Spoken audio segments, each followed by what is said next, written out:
आम्ही दोघी टेरेस का धुतोय हे तुम्हाला कळेलच, त्याच्यासाठी व्लॉग शेवटपर्यंत बघा. तर संध्याकाळची वेळ झाली होती.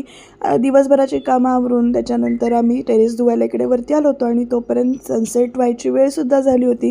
चला म्हटलं टाईम लॅप्सला लावून बघूया आपण सनसेट आपल्या मोबाईलमध्ये कसा शूट होतो आहे ते आणि किती वेळ लागतो आहे ते. तर साधारण एक 15-20 मिनटामध्ये हा जो काही सनसेट आहे तो झाला होता. पण तोपर्यंत खालची जी काही वर्दळ चालली होती ना माणसांची, जेवढ्या गाड्या जात होत्या ते बघून ना नंतर हसायलाच येत होतं आणि एक मिक्स वेगळी फीलिंग्स येत होती सनसेट बघत असताना.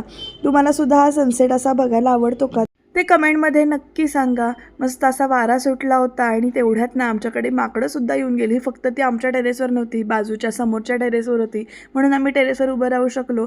पण सनसेट आता थोड्या वेळात अंधार पडायला सुरू होईल, मग चंद्राची सावली येईल आपल्यासमोर, चंद्र दिसेल आणि सनसेट म्हणजे पूर्ण शेवट नाही तर उद्याच्या दिवसासाठी एक नवीन आशा घेऊन येतो, असं काहीसं वेगवेगळं वाचलेलं जे काही आहे ते आठवत होतं.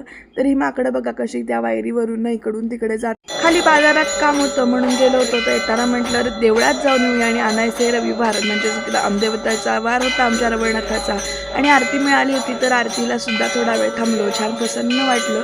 बऱ्याच दिवसानंतर आरतीला जाण्याचा योग आला होता. आरती केली, गणपती बाप्पाचं रवळनाथाचं दर्शन घेतलं आणि मग त्याच्यानंतर घरी आलो. घरी येताना जरासं सामान वगैरे घेत आलो आणि घरी आल्यानंतर वीराचा हा असा पराक्रम सुरू होता. व्यायाम करत होती अशा वेगळ्या पद्धतीने आणि मग ते सगळं झाल्यानंतर टेरेस का धुत होतो या प्रश्नाचं उत्तर. तर उद्या म्हणजे आज आम्ही घातलेत बटाट्याचे चिप्स, तर त्याच्यासाठी तयारी करायची म्हणून टेरेस धुवून ठेवला होता.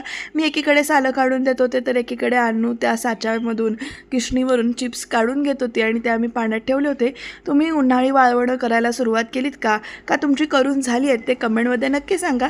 थोड्या वेळाने विरा पण आली इकडे बघायला आम्ही काय करतोय ते आणि मग तिचे एक एक प्रश्न सुरू झाले.